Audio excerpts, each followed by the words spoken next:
คนเห็นแก่เขาสิเห็นเนาะคนอยู่นี่ลูกศิษย์ สบายดีน้องสบายดีรู้มาหับลูกหับหลานบรรยากาศเลิกโรงเรียนได้สลิงเตี้ยมาหับลูกหับหลานลูกใครหลานมันโคนดูโคนลูกใครหลานมันตูกแตกพี่น้องตูกแตกมาโรงเรียนนั่งดอกคูณเลิกเลดเดอร์เลิกแล้วคุณหมดแดงแตกห้างงัวเงียเลยเลิกโรงเรียนเลยลูกไผ่ร้านมันก็มาหำเอาคุณพ่อแม่พี่น้องอันนี้ตูบน้อยนี่มันต้องเสียภาษีได้ตูบน้อยเสียภาษีได้ตูบน้อยมาแล้ว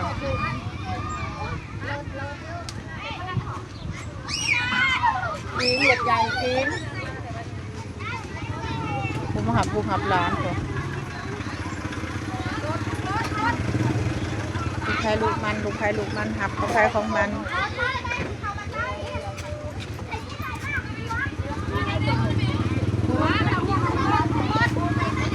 พอได้เจอแล้วก็เมื่อผู้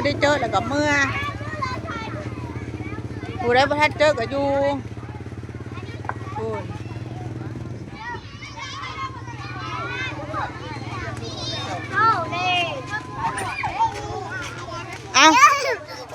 มาตัวดีใจผมดีใจพี่น้องดีใจเอาพี่มาแก้เลยเสือฮะมันเป็นอย่างมันห่อนแต่มันห่อนมันสั่นหมูได้ไปได้แก้หมูก็ยังนุ่งเลยแก้หมูมาค่ะอาจารย์ไปได้มาเอาโอเคพี่น้องเห็นนั่งดอกคูณแหละคุณเมื่อได้บัตรนี่คุณเห็นแล้วก็ลังไล่เมื่อได้บัตรนี่คุณเมื่อเลยคนดอกไข่ใครเป็นยังจังไห้